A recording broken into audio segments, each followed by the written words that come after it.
ધંધુકા શહેરમાં આવેલ શ્રી કોઠાવાળા હનુમાનજી દાદાના સાનિધ્યમાં હનુમાન ચાલીસાના પાઠ સાથે રાષ્ટ્રપ્રેમની ઉજવણી કરાઈ।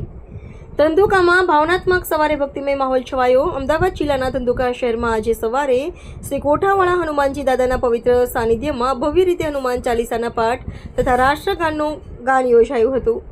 સવારે 7:45 વાગે આરંભાયેલા ભક્તિમય કાર્યક્રમમાં મોટી સંખ્યામાં બહેનો, ભાઈઓ તેમજ બાળકોએ ઉત્સાહભેર ભાગ લીધો હતો। આપણા દેશની સરહદે આજના કઠિન સમયમાં દેશ સેવાના પવિત્ર કાર્યમાં સંલગ્ન જવાનો માટે દુઆ રૂપે આ હનુમાન ચાલીસાનો પાઠ રાખવામાં આવ્યો હતો।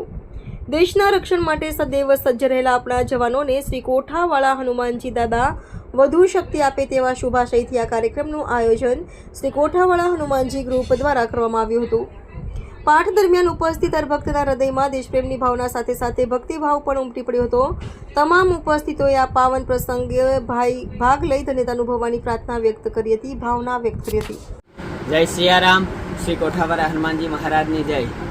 શ્રી કોઠાવાળા ગ્રુપ દ્વારા ખૂબ જ સુંદર આજના શનિવારના દિવસે દરેક ભક્તો દ્વારા 1000થી વધારે સમૂહમાં પઠન હનુમાન ચાલીસા દાદાને અર્પણ કરી અને દાદાને ચરણોમાં પ્રાર્થના કરવામાં, હે દાદા, જે અમારા દેશના સૈનિકો છે એમને વિજય અપાવે અને એમને તેજ અને શક્તિમાં વધારો કરી અને દરેક કાર્ય સિદ્ધિ અપાવે એવી દાદાના ચરણમાં પ્રાર્થના કરી અને દરેક ભક્તોએ દાદાને પ્રાર્થના કરી કે અમારા ભારત દેશનો ડંકો આ દુનિયાની અંદર વિજય પ્રાપ્ત કરાવે એવા ભાવથી આજે શનિવારના શુભ દિવસે શ્રી કોઠાવાળા હનુમાનજી મંદિરે સમૂહ હનુમાન ચાલીસા પાઠ કરી દાદાને અર્પણ કર્યા।